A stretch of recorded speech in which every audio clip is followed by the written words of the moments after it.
I was today years old when I realized that Neil is played by the same kid from Dear Santa. Protect Neil at all costs. Here are my immediate thoughts on episode 3 of Star Wars Skeleton Crew.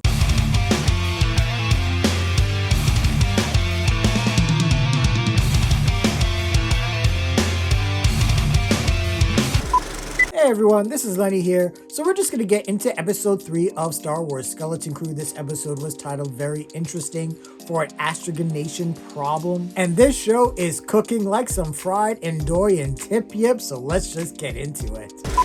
Last week on Star Wars Skeleton Crew, our child protagonists found themselves way out into the galaxy, past the barrier of their home world, and the sole robot on board SM-33 is unable to recalculate where they came from at Aden. So they found themselves at the pirate hub of Port Borgo, where everyone freaked out when they said where they were from, and for their troubles, they were thrown into the brig, where they met a Jedi Force Master played by Jude, who agrees to help them escape. Just as a reminder, this is a spoiler review and recap, so unless you've already seen episode 3 of Star Wars Skeleton Crew, I suggest for you to go back, watch that, and then come back here because, child, we got some shit to talk about.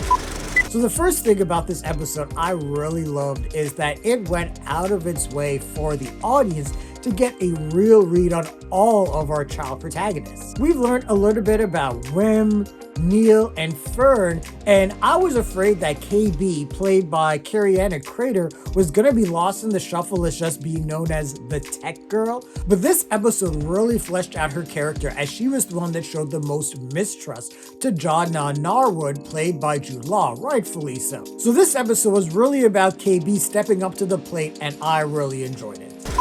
Now back at Aten, we are with the parents of all of the missing kids, including Fern's mom, Farah, who is the undersecretary, and Wim's father, Wendell, who witnessed the spaceship take off and leave at Aten. And they're all rightfully freaking the fuck out as they're waiting on a meeting with a mysterious secretary of the planet. And after a safety droid explains that because the kids left the barrier, the secretary is not going to contact the galaxy, this rightfully freaks the parents out, and they have to figure out a way to find their kids. And this whole mystery with this secretary is really intriguing. And then at the same time, we see Wendell take his glasses off. He is really thinking hard about what he is going to do personally to save his son.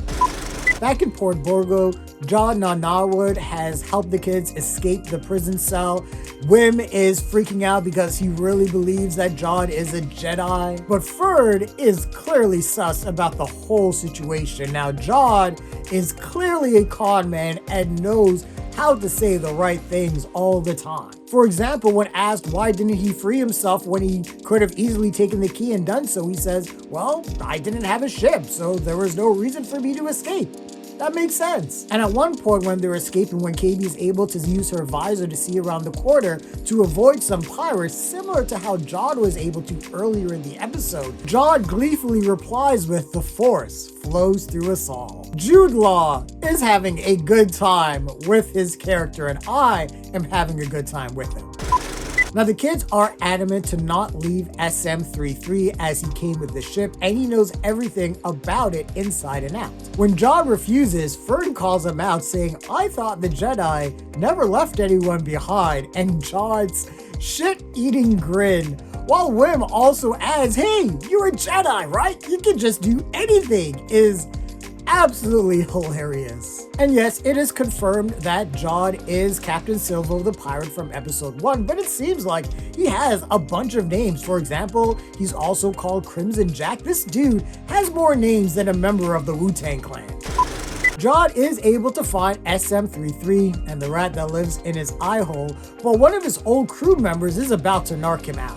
And the kids are on the spaceship, the Onyx Cinder, and they are debating whether or not Jad is actually a Jedi or is Force sensitive, as kids would. And I love that Fern literally brings up every possible way that Jad could have used to get those keys in the holding cell to float. And it's funny to see the heartbreak on Wim's face as Fern lists every possible scenario. And I love that while the debate of all that was happening, there was a space chase happening in the background.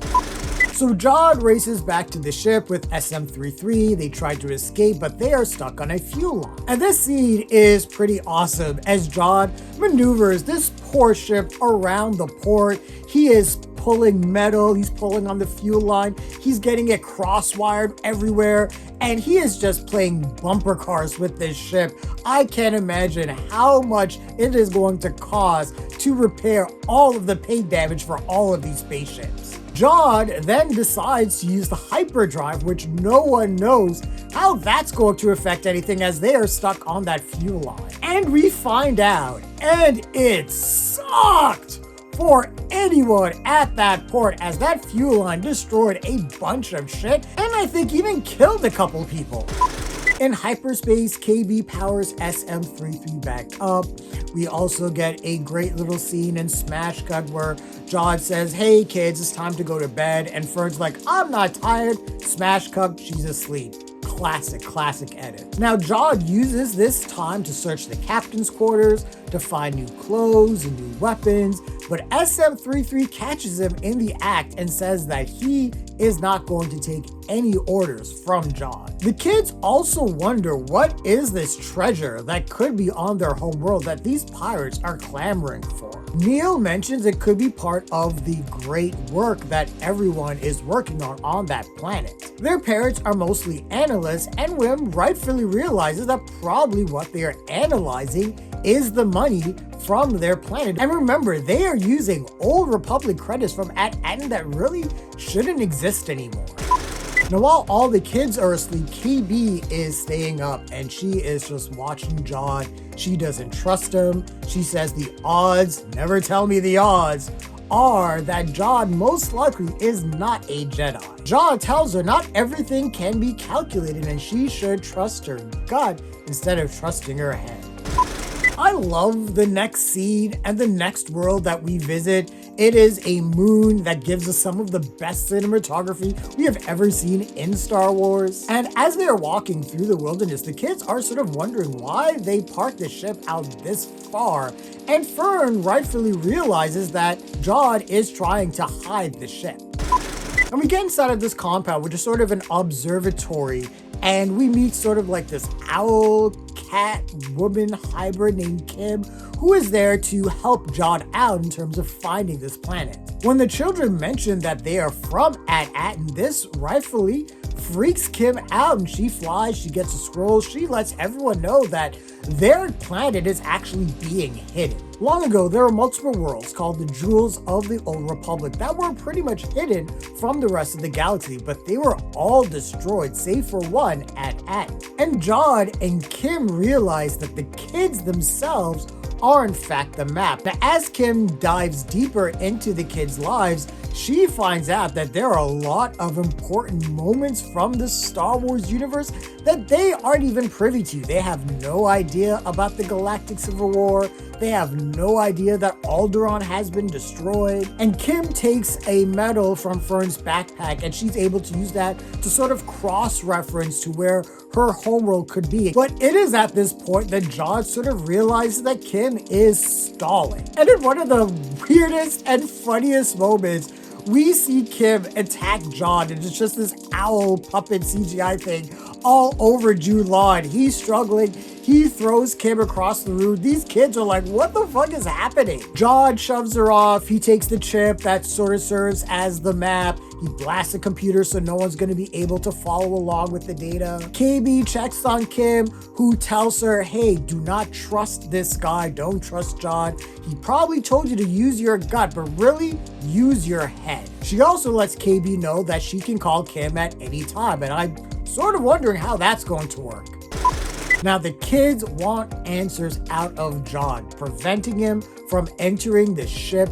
Even SM-33 is up at the top being like, nah, son, you ain't coming up here until you give us some answers. Jude finally spills the beans that he is just as alone and lost as they are, and that, yeah, he didn't really admit that he was a Jedi, and yeah, that breaks Wim's heart. He attempts to make a deal with the kids that he will help them find their way home, and in turn, maybe he'll get a little bit of reward, but KB's like, no, you are going to work for us. And and John reluctantly agrees. We then get some child wish fulfillment as John places the kids in different parts of the ship to fight off those X-Wings that were summoned against them. Neil, of all people, is the one that John assigns to navigate the ship. Fern and Wynn are put in the gunner positions to shoot at the X-Wings, and you can see the look of absolute joy on Wim's face. Same look that we would all have at his age, being placed in the situation he has, and it's just like playing Ender's Game, I guess. They are able to fend off those X-Wings, and KB gives the okay for them to jump into hyperspace. At the end of the episode, that X-Wing pilot approaches Kim and says, hey, I didn't want to take any chances with those kids who are on board. He asked Kim, where are they going? Let me follow them. And Kim's like, you know what? If I told you, you wouldn't believe me. And we end on that cliffhanger. And one of the great things really about Skeleton Crew is this show knows how to end their episodes. They know how to end their shows on the best possible cliffhangers.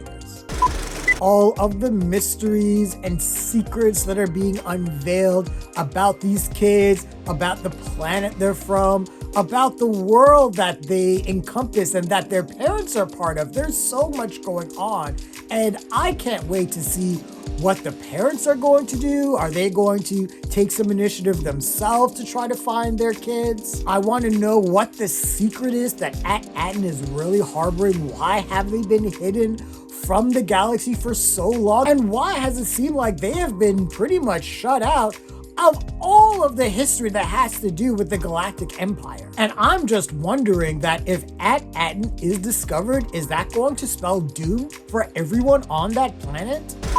There are just so many questions and so many potential directions that this show can go. I am loving everything I'm seeing. This episode is a blockbuster. I love everything that we're seeing here. I love what Jude Law is bringing to the table. I love that new planet, that new moon we visited, and Kim, and just the kids that we have here. And again, it seems like that this show has really done a good job of making sure that all of our kids here are multifaceted characters, and I am just along for the ride. So let's just go. Let's keep going, and let's see what else this show is going to unfold for us. But those are my initial thoughts and feelings on episode 3 of Star Wars Skeleton Crew. What did you guys think of the episode? Share your thoughts, leave your comments, like the video, subscribe to the channel, and don't forget to hit that bell icon so you can get notifications as well. Thanks a lot, everyone. Take care.